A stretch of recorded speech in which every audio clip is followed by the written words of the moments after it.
امریکی صدر Donald Trump نے ایران کے ساتھ ساتھ امریکہ کی اتحادی سلطنت عمان کو بھی سخت تنقید کا نشانہ بناتے ہوئے خبردار کیا ہے کہ عمان کو دیگر ممالک کی طرح رویہ اختیار کرنا ہوگا ورنہ سخت نتائج بھگتنا ہوں گے۔ انہوں نے کہا کہ آبنائے حرمت سب کے لیے کھلی رہے گی اور کوئی بھی اسے کنٹرول نہیں کر سکے گا، جبکہ امریکہ مناسب وقت میں اس راستے سے جہازوں کی آمد و رفت کو یقینی بنائے گا۔ ٹرمپ سے جب عمان کے ایران کے ساتھ مل کر آبنائے حرمت پر ممکنہ کردار کے بارے میں سوال کیا گیا تو انہوں نے سخت رد عمل دیتے ہوئے یہ بیان دیا۔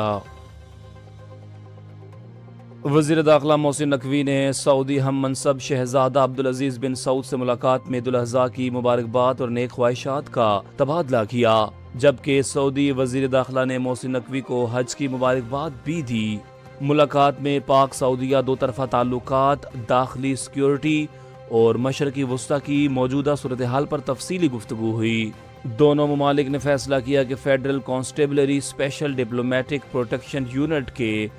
2000 اہلکاروں کو سعودی عرب میں ٹریننگ دی جائے گی، جبکہ سعودی وزارت داخلہ کا اعلیٰ سطحی وفد جلد پاکستان کا دورہ کرے گا۔ محسن نقوی نے حج کے دوران سعودی حکومت کے بہترین انتظامات کو سراہا، جبکہ سعودی وزیر داخلہ نے خطے میں کشیدگی کم کرنے کے لیے پاکستان کے مثبت کردار کی تعریف کی۔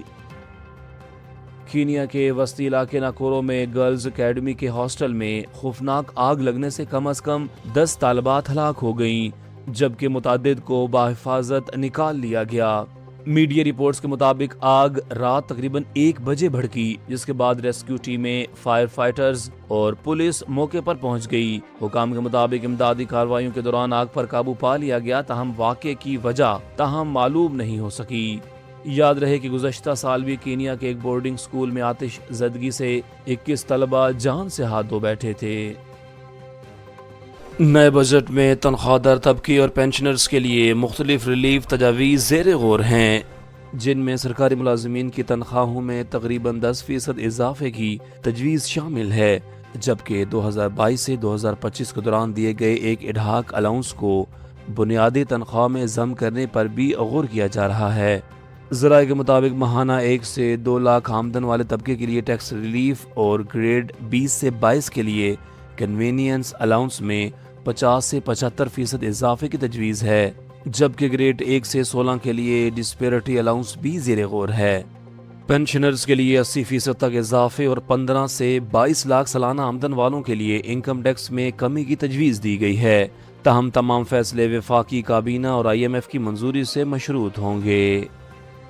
شمالی کوریا کی وزارت خارجہ کے ترجمان نے کہا ہے کہ ان کا ملک کبھی بھی اپنے ایٹمی ہتھیاروں سے دستبردار نہیں ہوگا، اور امریکہ کی قیادت میں کواد اتحاد پر تنقید کرتے ہوئے الزام عائد کیا کہ امریکہ اور اس کے اتحادی خطے میں کشیدگی کو بڑھا رہے ہیں۔ ترجمان نے کہا کہ پیانگ یونگ اپنی دفاعی صلاحیتوں کو مضبوط بنا رہا ہے،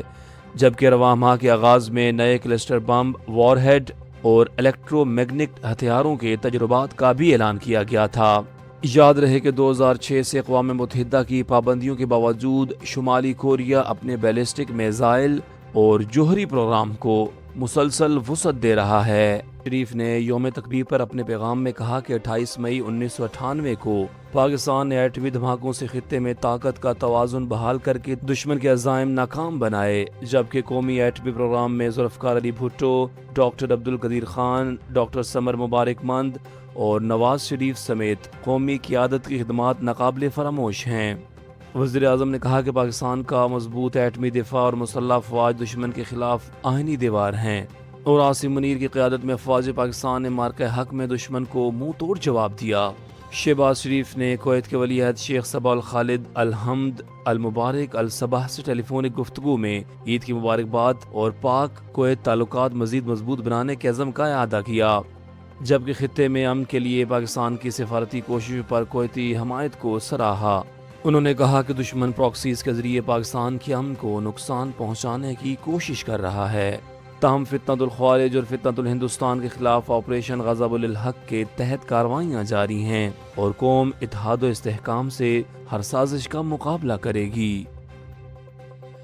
امریکی وزیر خارجہ مارکو روبیو نے کہا ہے کہ ایران کے ساتھ مسئلے کا حل مذاکرات اور سفارتکاری کے ذریعے نکالنا صدر ٹرمپ کی اولین ترجیح ہے، تاہم اگر معاہدہ نہ ہو سکا تو دیگر آپشنز بھی موجود ہیں۔ کابینہ اجلاس میں گفتگو کرتے ہوئے مارکو روبیو نے کہا کہ ایران سے ممکنہ ڈیل کے حوالے سے کچھ پیش رفت ہوئی ہے اور آئندہ چند گھنٹوں یا دنوں میں صورتحال مزید واضح ہو جائے گی۔ انہوں نے کہا کہ امریکہ کا موقف واضح ہے کہ ایران ایٹمی ہتھیار حاصل نہیں کر سکتا۔ امریکی وزیر خارجہ کا کہنا تھا کہ واشنگٹن مذاکراتی عمل کو